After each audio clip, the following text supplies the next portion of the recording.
देखिए, इंसान का चरित्र कैसा है, इंसान वाक़ई में ईमानदार है कि नहीं, ये तब पता लगता है जब उसे ताकत दे दी जाए, उसके पास में पावर आ जाए, तख्त पर वो बैठ जाए।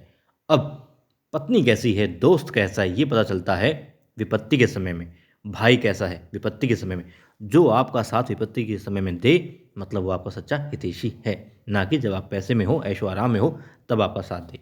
वो दोस्त नहीं होता। अब यहाँ पर एक तो पता लग गया कि गुनू जी कैसे दोस्त हैं, साथ में असली चेहरा सामने आ गया है द्वारकाबाई साहिब का।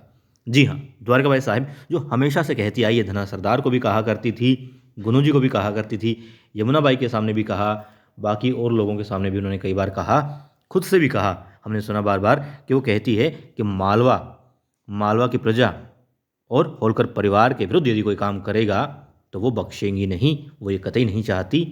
ठीक है, मानती है राजमाता बनना चाहती है, मगर होलकर परिवार के किसी इंसान पर कोई भी आँच नहीं आनी चाहिए, वो हमेशा ये बोलती आई।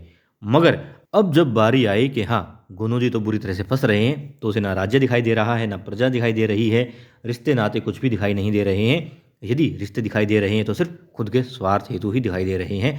वो मल्हार राव सूबेदार जी को ये तक कह देती है कि आप तो बोरा गए हैं, आप पागल होते जा रहे हैं, आप बहक जाएंगे तो कैसे काम चलेगा, बहकिए मत और बेटी के साथ में रिश्ता निभाइए, गुनू जी को बचा लीजिए। मतलब उसे तख्तो ताज की पड़ी है कि किसी भी तरीके से गुनू जी राजा बन जाएंगे, यदि बच जाएंगे तो। कहते ना कि यदि सर सलामत हैं तो हज़ार पगड़ियाँ, तो बस गुनू जी यदि जीवित रहेंगे तो तख्त पर बैठ भी जाएंगे और राजमाता बन जाएगी द्वारकाबाई साहिब। बाकी उसे ना खंडेराव से मतलब है, ना मल्हार राव सुधार जी से मतलब है, ना ही उसे अपनी प्रजा या फिर होलकर परिवार और साम्राज्य से मतलब है। मतलब है तो सिर्फ राजमाता कहलवाने से। और इसीलिए हमने देख लिया है असली चेहरा द्वारकाबाई साहिब का।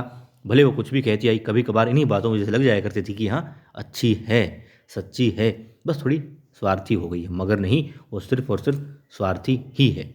और यही बात मल्हार राव सुधार जी ने भी उनके मुंह पर उनसे बोल दी और कह दिया है कि आप जो ख्वाब पाले बैठी हैं वो कभी पूरा नहीं होगा।